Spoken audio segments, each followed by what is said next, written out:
The deep space relay station on the edge of the solar system was not a glamorous post. It was a small metal box, floating in the cold dark, staffed by 3 technicians, whose biggest problem was usually a faulty coffee machine and the slow boredom that came with monitoring static. Operator Dina Marsh had been staring at her screen for 6 hours when the signal came in. It did not come in quietly. It came in on every frequency at once. Every band, every channel, every wavelength that civilized species use to talk to one another across the stars. It was the galactic equivalent of someone kicking open every door in a crowded building and screaming from the center of the room. The station's systems lit up like a fire alarm. Dina pulled off her headphones, rubbed her eyes, and leaned forward. "Kareem," she said slowly, "you need to come look at this." The signal was a broadcast, a deliberate, wide-range transmission sent out to every world in the galactic conclave and beyond. The sender was the Vereth Dominion, a powerful empire that occupied a stretch of space 2 sectors away from human territory. Humanity knew the Vereth. Most species in the conclave did. The Vereth were the kind of civilization that made neighbors lock their doors and keep quiet. They expanded slowly but without mercy, absorbing smaller systems through pressure, threats, and when those failed, through fire. The broadcast opened with their imperial crest, a sharp, angular symbol that looked vaguely like a claw. Then came the voice of the Vereth High Chancellor, translated by the station's AI into flat, precise English. The message was not long. It did not need to be. The Alhari had refused. That was the beginning and the end of the Vereth's explanation. The Alhari, a small, quiet species who lived in 3 star systems near the edge of explored space, had been given an offer by the Vereth Dominion. Surrender their systems, accept Vereth rule, pay tribute, live as a subject people.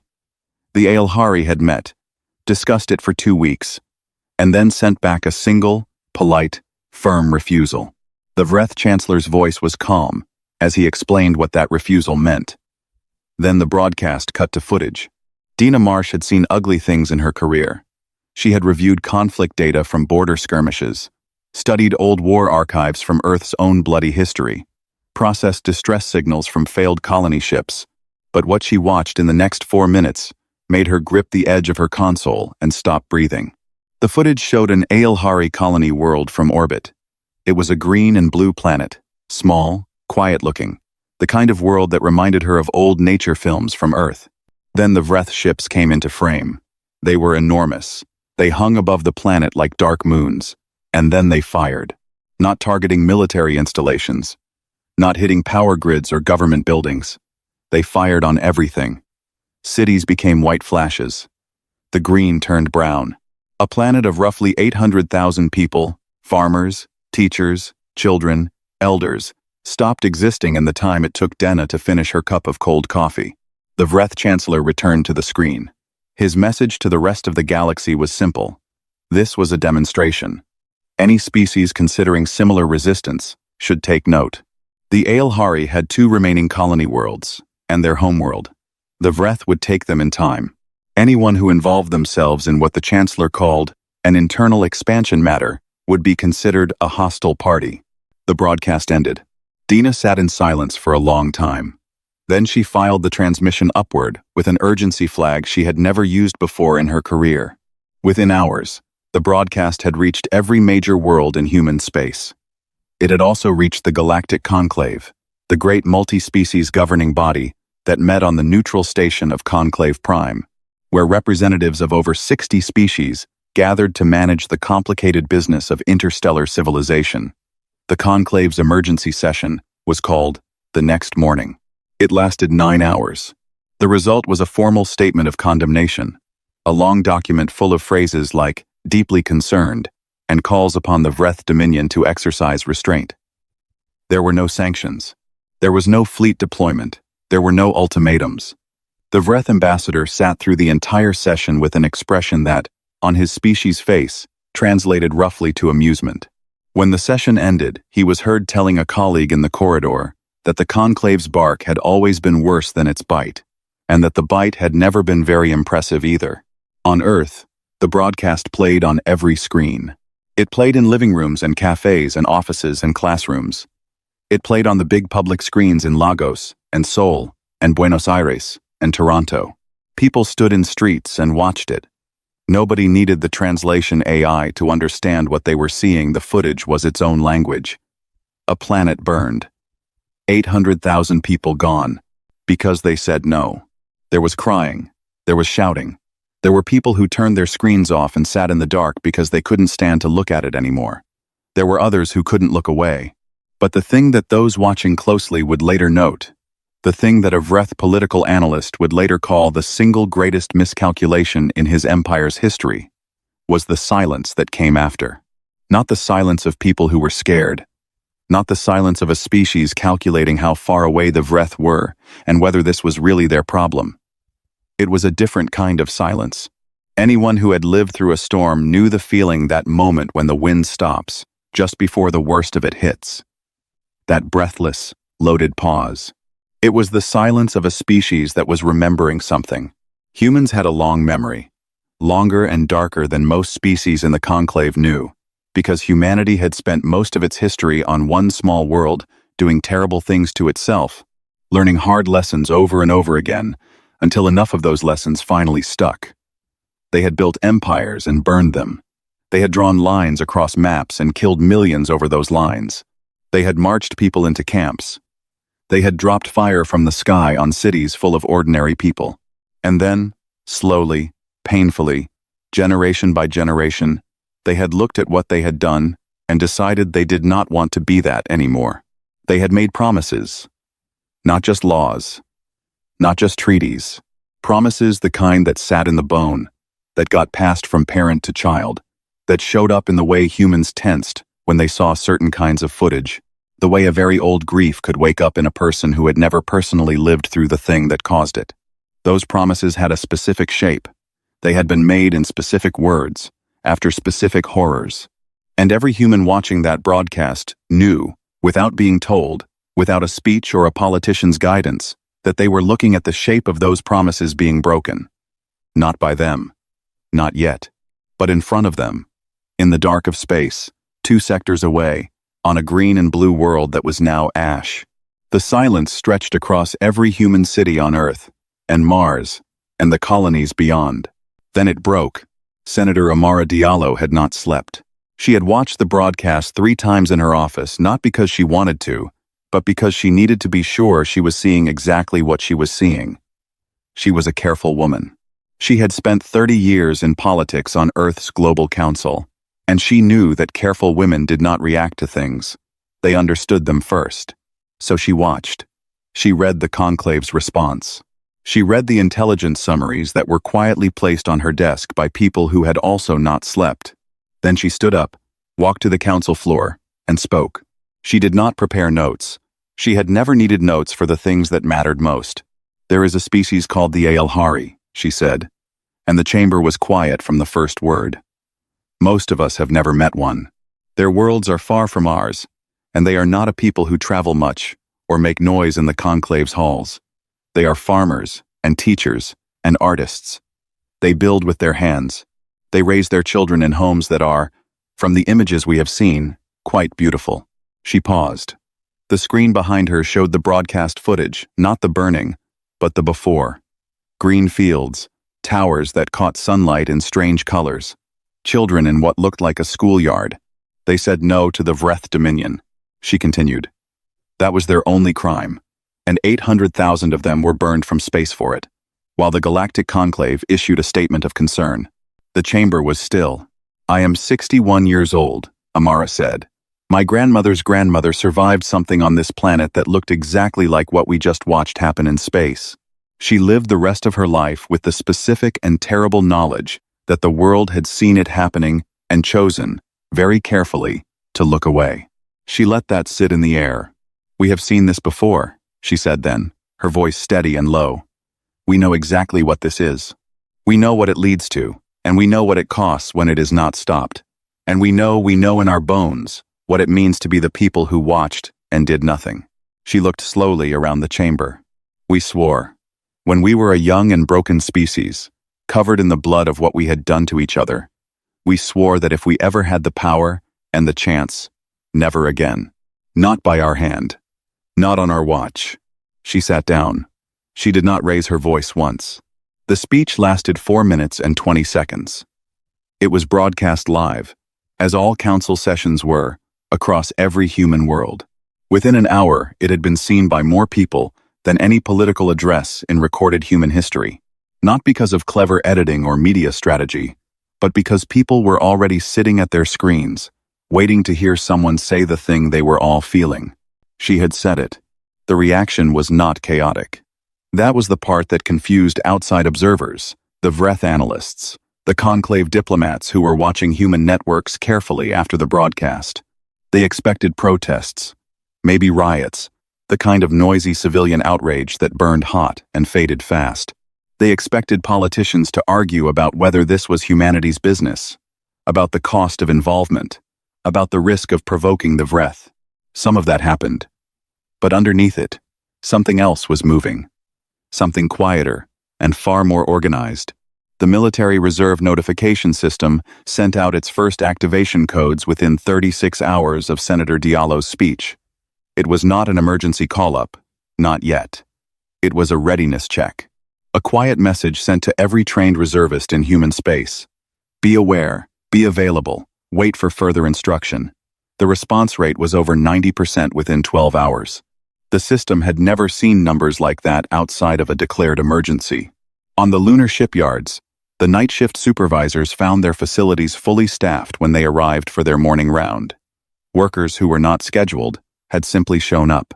One yard foreman, a heavyset man named Toby who had worked the yards for 20 years later, told a reporter that he had walked in to find his crew already at their stations, already pulling retrofit orders from the system queue.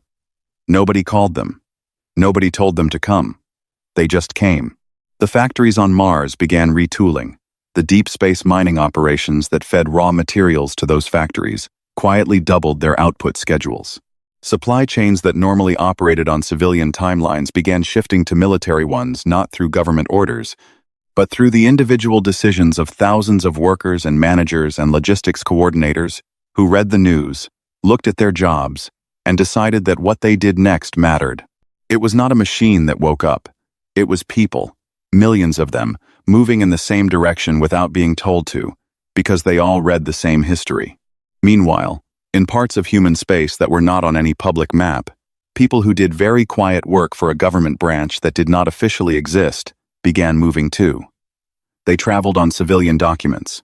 They filed flight plans for legitimate commercial routes. They arrived in systems near Vereth space and did unremarkable things, took jobs, rented rooms, made friends in the right places. Intelligence assets that had been planted years ago for contingencies that everyone hoped would never come were activated, one by one, with brief, coded signals. Humanity had always been a species that planned for things it hoped it would never need. Old habit. Expensive one. Worth it, apparently. The Vereth ambassador to the conclave, a tall creature with sharp features and an easy confidence that had served him well for decades in galactic politics, held a press briefing 3 days after the broadcast.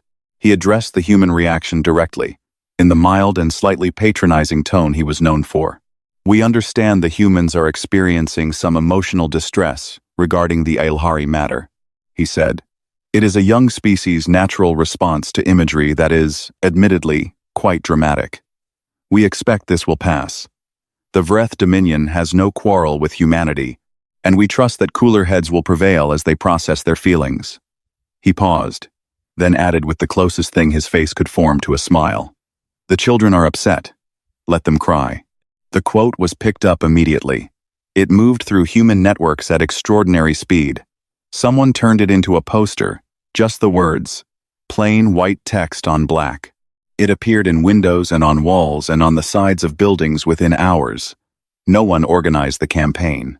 It simply happened, the way certain things did when a large number of people shared the same feeling, at the same time, and the same words crystallized it for them. In a hospital on a quiet Alhari colony ship, drifting near conclave space, one of the few vessels that had escaped before the burning, a doctor named Seun was treating survivors when a small notification appeared on his Personal.com from an Earth address he didn't recognize. He opened it. It was a single encrypted message. No signature. No official header. Hold your people together. Help is coming. We do not break promises. Soon read it twice. Then he put his comm away and went back to work. And for the first time in 3 days, his hands were not shaking. The Vereth border sensor network was designed to give early warning of approaching fleets. It was a good system, layers of passive detection buoys stretched across hundreds of thousands of kilometers, tuned to pick up the gravitational ripples of ships dropping out of faster-than-light travel. The Vereth had built it over decades to make sure no enemy could ever surprise them. When the alarm finally triggered, deep in the outer edge of Vereth-claimed space, the sensor operators had approximately 4 seconds of warning before the ships arrived. 4 seconds was not enough. The Terran Expeditionary Armada dropped out of FTL in a rolling wave, not a single mass emergence, which would have been easy to track and respond to, but a staggered, overlapping sequence that covered a vast stretch of space simultaneously. Ships appeared in dozens of locations at once, and by the time the Vereth border stations had processed the first group, the rest were already in formation and moving. The formation itself was the first thing that made the Vereth tactical officers pause. It was not a classic battle spread, not the wide, aggressive wings that most attacking fleets use to maximize firepower. It was tight, dense, moving in close coordination with very little wasted space between groups. It looked less like a charging army, and more like something that had been packed and locked, and was now simply being released. One Vereth tactical officer, reviewing sensor data later, would write in his report that the fleet moved the way he imagined. A controlled detonation moved everything held and compressed until the right moment. There were no hails. Every species in the conclave had protocols for first contact in a military situation, signals sent ahead, identification broadcasts, some form of communication that said, "Here we are, and this is why, and here are our demands." The human fleet sent nothing. It simply moved. The silence was not an oversight. It was a choice, and every Vereth officer watching the sensor feeds felt the weight of that choice in a way they found difficult to explain to their superiors afterward. Commander Yara Osei stood on the bridge of the carrier Relentless and watched the tactical display without speaking. She was not a dramatic person by nature. She was a short, dark-skinned woman in her early 50s, with close-cut gray hair and very steady hands, and the thing her crew had always noted about her was that she became quieter as situations became more serious. In a training exercise, she was talkative, relaxed, prone to dry jokes. In the 3 days since the fleet left human space, she had said almost nothing that was not a direct operational instruction. She looked at the display. She looked at the projected path to the Alhari colony worlds. She thought about what she knew was still happening on those worlds while she stood here. "Navigation," she said. "Commander. Maintain current course and speed." "Yes, Commander." That was all. The diplomatic ships came within 6 hours. 3 of them, one from the Conclave's neutral peacekeeping division, one from a species called the Thuhari, who were known for successful arbitration, and one from a minor empire that had trade ties with the Vereth and had been asked to help smooth things over. They arranged themselves in the Terran fleet's path and began broadcasting simultaneously on all frequencies. "Please communicate. Please respond. There is still an opportunity for a peaceful resolution. The Conclave is willing to mediate. Please respond." Commander Osei waited until all 3 ships had finished their initial broadcast. Then, she opened a channel to all 3 simultaneously. "We see you," she said. "We are not stopping. Move your ships out of the approach corridor, or we will navigate around you, and I cannot guarantee your safety in the space between our formations." A long pause from the diplomatic convoy. "Commander Osei," said the Conclave representative, a senior diplomat named Vereth, with decades of experience and a voice trained to stay calm in every situation. "Surely we can discuss." "There is nothing to discuss," Osei said. "The Vereth burned a planet." The Conclave issued a statement. "We are doing something else. Stand aside." She closed the channel. The diplomatic ships moved aside. Vereth filed an official objection, but he filed it while moving his ship out of the path of the Terran fleet. and that fact was noted by every observer watching the feeds. On board the fast attack frigate Consequence, part of the secondary fleet that had broken away from the main armada, 6 hours after departure, Lieutenant Commander Hassan Reeves was doing something that looked, from the outside, nothing like combat. His ships were not heading toward the Vereth fleet formations. They were heading toward the Alhari colony world, specifically toward the two that still had people on them, because the intelligence teams had confirmed that the Vereth had not yet completed their sweep of those systems. The Consequence and her 7 accompanying ships were fast. Faster than anything in the Vereth's current deployment, because they had been built for exactly this kind of operation: deep insertion, hostile extraction, get in fast and get out faster. They were not warships in the traditional sense.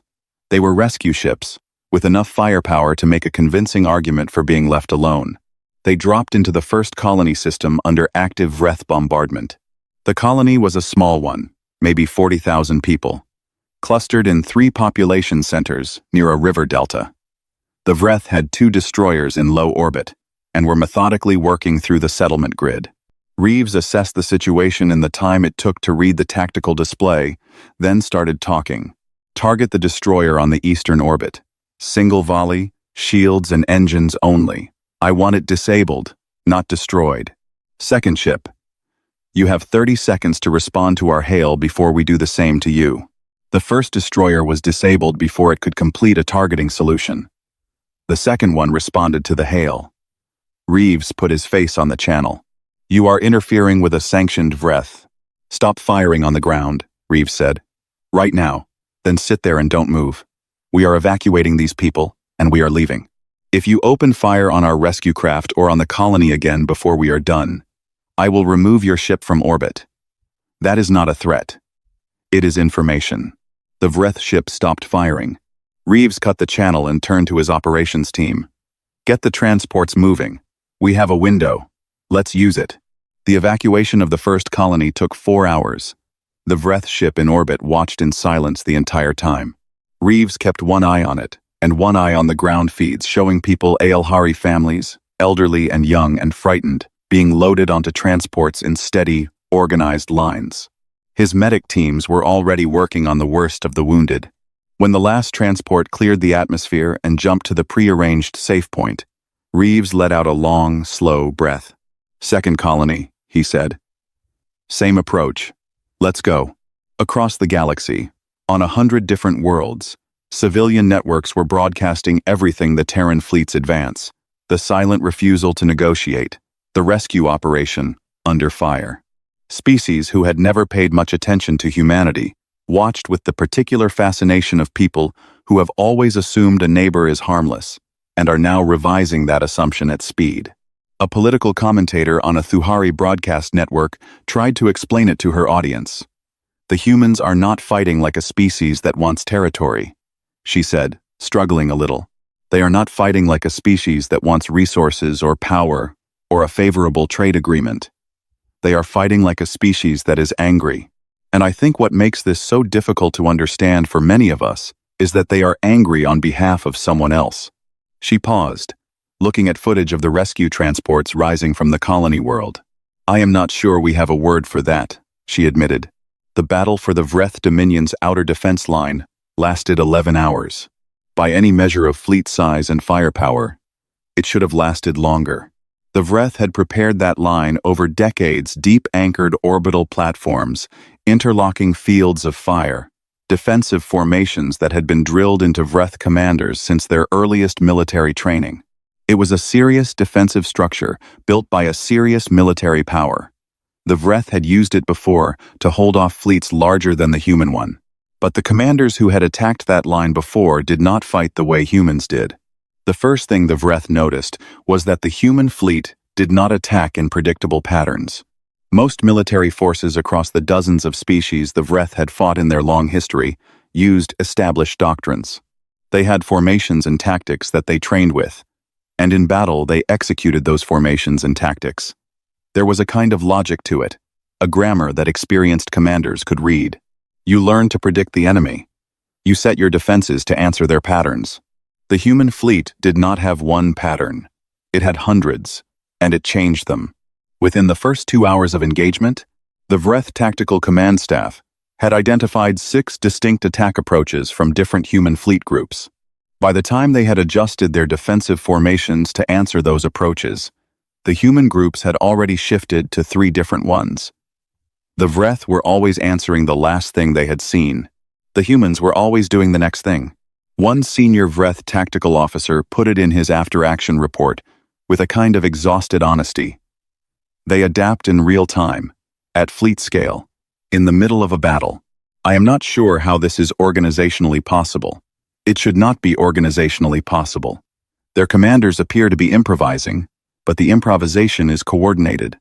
I have no framework for this.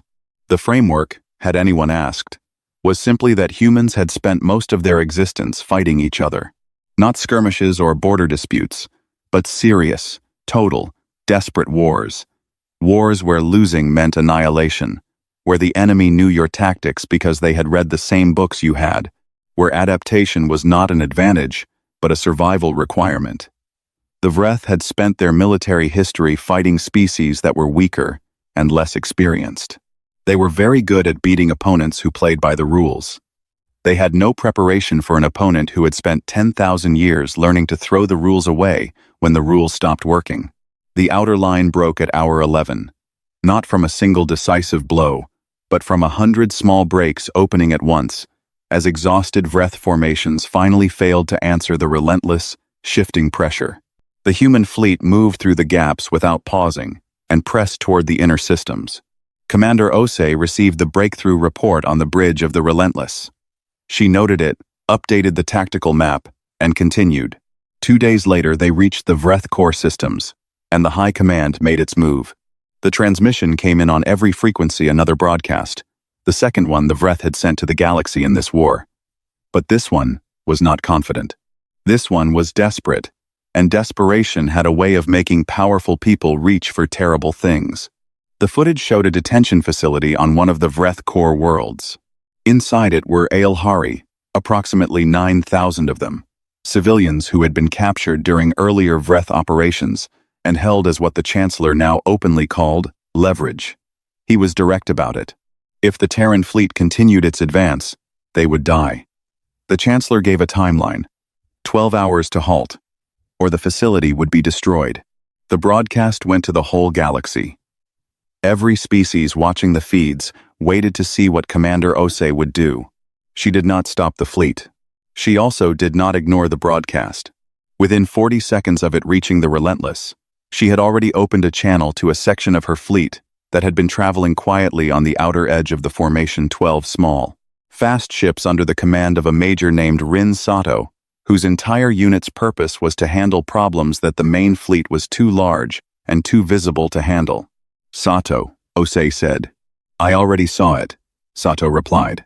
Her voice was calm and focused in the way that people who train obsessively for difficult things are calm and focused when those things actually happen.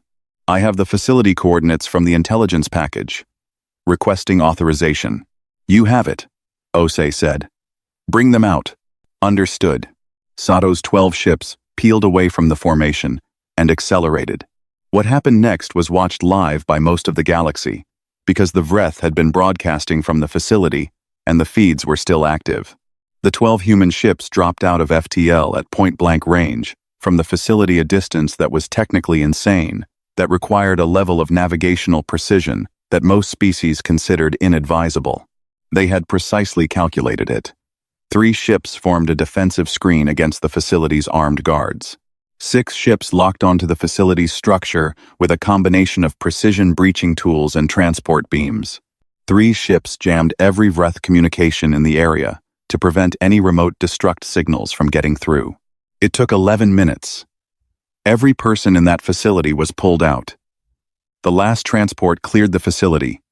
With 47 seconds left on the Chancellor's deadline, Sato's voice came over the fleet channel, quiet and even. Extraction complete. 9,412 people. We're coming home. On the bridge of the Relentless, Commander Ose's navigator let out a sound that was half laugh and half something else. A few people who were facing away from their stations allowed themselves a moment to close their eyes. Ose herself did not visibly react. She updated the tactical map again, Maintain advance, she said. The Vereth fleet that came out to defend the capital system was their last major force. Everything they had held back, everything they had pulled from outer postings and reserve stations. It was a substantial fleet. It fought hard. Vereth warriors were not cowards.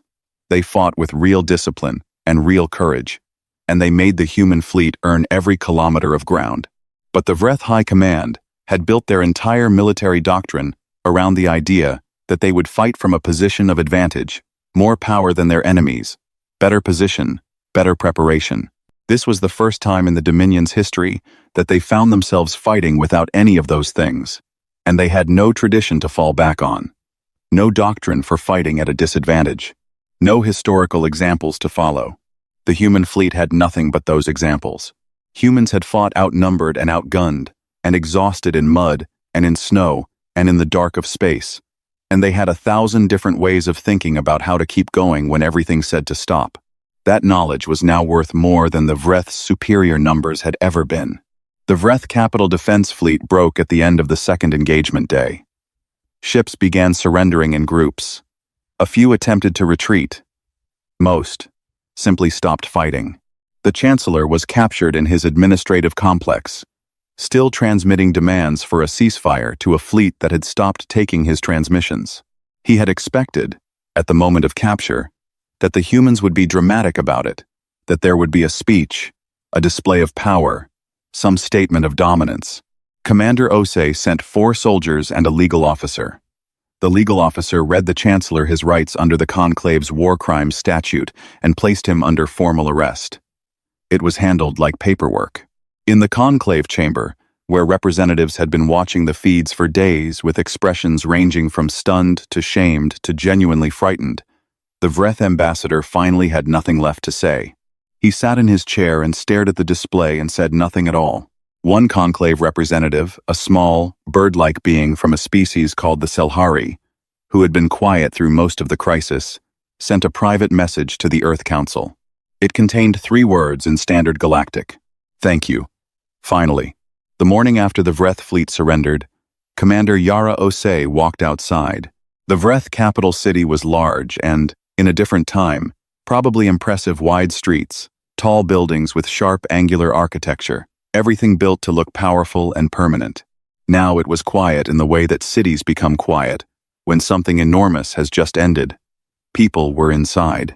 The military presence was human, for the moment, standing at intersections and facility entrances, with the specific, careful stillness of soldiers who have been told to keep the peace and mean it.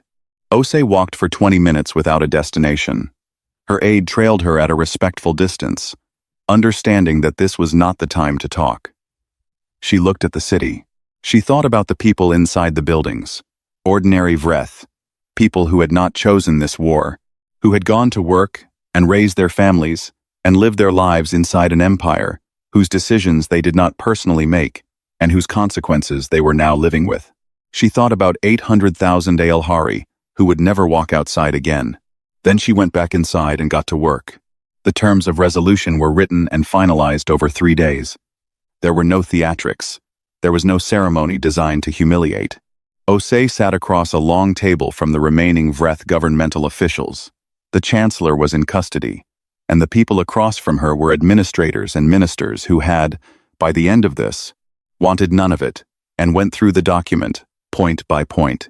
Full restoration of all Alhari territory, every system, every world, unconditionally and immediately. A Vereth military drawdown to a level agreed on by an independent conclave monitoring body. The formation of a war crimes tribunal, with conclave oversight, to process charges against the individuals who planned and executed the burning of the Alhari colony. Financial reparations, structured over 100 years, paid into a fund managed jointly by the Alhari government and an independent commission. And then the thing that everyone expected and did not get. No occupation, no annexation, no permanent human presence on Vereth worlds, no demand for resources or territory or political submission. The Vereth Dominion would continue to exist. One of the Vereth ministers, an older man whose species showed age in the graying of the patterns on their skin, looked up from the document and across at Commander Ose. He had the expression of someone trying to solve a problem that did not fit any category he had. "You are not taking anything," he said, not accusingly, just trying to understand. "No," Osei said. "You could." "Yes." He looked at her for a moment longer. "Why not?" Osei set down her pen. "Because we have a rule," she said, "about not becoming the thing we came here to stop." She picked her pen back up. The minister looked at the document for a long time, and then signed it. Outside in the corridor afterward, Osei's aide, a young lieutenant named Priya, who had been professional and composed for the entire campaign, stood very still, and then quietly put her face in her hands for about 10 seconds. Then she straightened up, smoothed her uniform, and walked to rejoin the commander. Osei pretended not to notice, which was the kindest thing she could do. The Galactic Conclave met in full session 1 week after the resolution was signed. It was the most attended session in Conclave history, every member species present, every seat filled, hundreds of observer craft crowding the space around Conclave Prime. Vereth, the diplomat who had been moved aside in space by the Terran fleet, gave the opening remarks. He was a careful, experienced man, and he spoke carefully. He said that the Conclave had to reckon with what it had failed to do. He said that a mutual defense clause that had existed in the Conclave's founding documents for over 200 years and had been quietly ignored almost since it was written, needed to become a real and functional policy. He said that the principle of one species problem is every species problem, when that problem involves the extermination of a people, was not a principle that could be treated as optional. He did not say these things as a personal change of heart that came from nowhere. He said them because every representative in that chamber had watched the feeds. They had watched a human fleet fight a war. They had no legal obligation to fight, and no territorial gain to show for it. They had watched humans pull 9,000 people from a facility under deadline fire. They had watched the resolution terms, and seen that humanity had written accountability into them without writing conquest. It was difficult, after watching all of that, to go back to the comfortable position of concerned non-involvement. The position felt smaller than it had before. There were still speeches pushing back. There were still representatives who worried about precedent, about cost, about how this would affect their own political arrangements with powerful neighbors. That conversation did not go away. But it was, for the first time in a long time, genuinely outnumbered. On the Alhari homeworld partly restored, still carrying the visible damage of what had been done to its sister colonies, but standing an elder named Mira Lee, supervised the first new construction project in the central city. It was a memorial, not a monument to humanity. The Alhari had discussed this carefully and at length, and had decided that they did not want to build a monument that said, "Here is the powerful species that rescued us." What they wanted was something different. What they built was an open space.